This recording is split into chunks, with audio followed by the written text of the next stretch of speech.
This video sponsor by mode.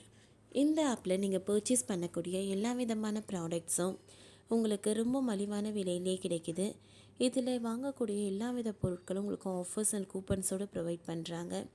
So இதோட link உங்களுக்கு டிஸ்கிரிப்ஷனில் கொடுக்குறேன், யூஸ் பண்ணி பாருங்கள்.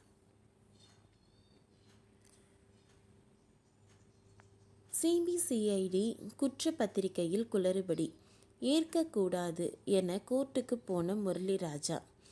வேங்கை வயலில் குடிநீர் தொட்டியில் மனித கழிவுகள் கலக்கப்பட்ட விவகாரம் தொடர்பாக 3 பேர் மீது புதுக்கோட்டை வன்கொடுமை தடுப்பு சிறப்பு நீதிமன்றத்தில் சிபிசிஐடி போலீசார் குற்றப்பத்திரிகை தாக்கல் செய்துள்ளனர். இந்த நிலையில் அந்த குற்றப்பத்திரிகையை ஏற்கக்கூடாது என குற்றம் சாட்டப்பட்ட முரளிராஜா, சுதர்சன் மற்றும் முத்துகிருஷ்ணன் தரப்பில் மனு தாக்கல் செய்யப்பட்டுள்ளது. புதுக்கோட்டை மாவட்டம் வேங்கை வயல் கிராமத்தில் நீர்த்தேக்க தொட்டியில் அசுத்தம் செய்த விவகாரம் தொடர்பாக சிபிஐ விசாரணை கோரி சென்னை உயர்நீதிமன்றத்தில் வழக்கு தாக்கல் செய்யப்பட்டிருந்தன. கடந்த 2022ஆம் ஆண்டு டிசம்பர் மாதம் நடந்த இந்த சம்பவம் தொடர்பாக சிபிசிஐடி போலீசார் விசாரணை நடத்தி வருகின்றனர்.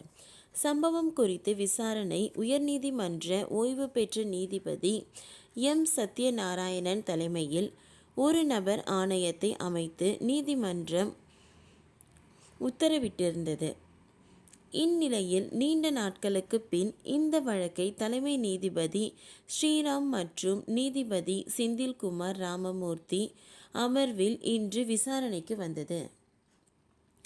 அப்பொழுது மனுதாரர் தரப்பில் சம்பவம் நடந்த 2 நாட்களுக்கு மேலாகியும் இதுவரை குற்றப்பத்திரிகை தாக்கல் செய்யப்படவில்லை என தெரிவிக்கப்பட்டது. இதை மறுத்த தமிழக அரசின் கூடுதல் தலைமை வழக்கறிஞர் ரவீந்திரன், வழக்கின் விசாரணை முடிவடைந்து முரளிராஜா, சுதர்ஷன் மற்றும் முத்துகிருஷ்ணன் ஆகியோர் எதிராக ஜனவரி 20ஆம் தேதி புதுக்கோட்டை சிறப்பு நீதிமன்றத்தில் குற்றப்பத்திரிகை தாக்கல் செய்யப்பட்டுள்ளதாக தெரிவித்தார். சிபிசிஐடி போலீசார் நடத்திய விசாரணையில் வேங்கை வயல் இறையூர் கிராமங்கள் அடங்கிய முக்காடு பஞ்சாயத்து தலைவராக உள்ள பத்ம முத்தையா, குடிநீர் தொட்டி ஆபரேட்டர் சண்முகத்தை பணி நீக்கம் செய்ததால்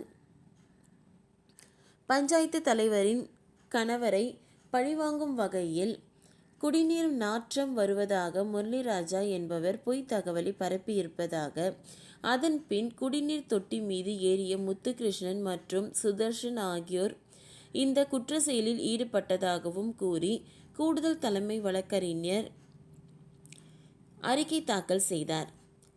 இதை அடுத்து அந்த அறிக்கையை பிரமாண மனுவாக தாக்கல் செய்யும்படி அரசு தரப்புக்கு உத்தரவிடப்பட்டது. இந்த நிலையில் பாதிக்கப்பட்ட மக்களையே குற்றவாளிகளாக்க முயல்வதா என விசிக தலைவர் திருமாவளவன், இயக்குனர் ப. ரஞ்சித் உட்பட பலர் கேள்வி எழுப்பி வந்தனர். இந்நிலையில் சிபிசிஐடி போலீசார் தாக்கல் செய்த குற்றப்பத்திரிகையை ஏற்கக்கூடாது என குற்றம் சாட்டப்பட்ட முரளிராஜா, சுதர்சன் மற்றும் முத்துகிருஷ்ணன் தரப்பில் மனு தாக்கல் செய்யப்பட்டுள்ளது. இது தொடர்பாக புதுக்கோட்டை வன்கொடுமை தடுப்பு சிறப்பு நீதிமன்றத்தில் குற்றம் சாட்டப்பட்டவர்கள் தரப்பில் தாக்கல் செய்யப்பட்டுள்ள மனுவில் குற்றப்பத்திரிகையில் பல்வேறு முரண்பாடுகள் உள்ளது. மேலும் இந்த உண்மை வெளிவருவதற்கு காரணமாக இருந்த எங்களையே குற்றவாளிகளாக சித்தரித்துள்ளனர். மேலும் தற்போது விசாரணையின் போதே ஆதாரங்கள், வீடியோக்கள் என பல ஆவணங்கள் போலீசாரால் திட்டமிட்டு வெளிப்படுத்தப்பட்டுள்ளது பல்வேறு கேள்விகளை எழுப்புகிறது. எனவே இந்த குற்றப்பத்திரிகையை ஏற்கக்கூடாது என அந்த மனுவில் கூறப்பட்டுள்ளது. ஓகே ஃப்ரெண்ட்ஸ், இந்த வீடியோ உங்களுக்கு யூஸ்ஃபுல்லாக இருந்தால் லைக் பண்ணுங்கள், ஷேர் பண்ணுங்கள், சப்ஸ்கிரைப் பண்ணுங்கள். தேங்க்யூ.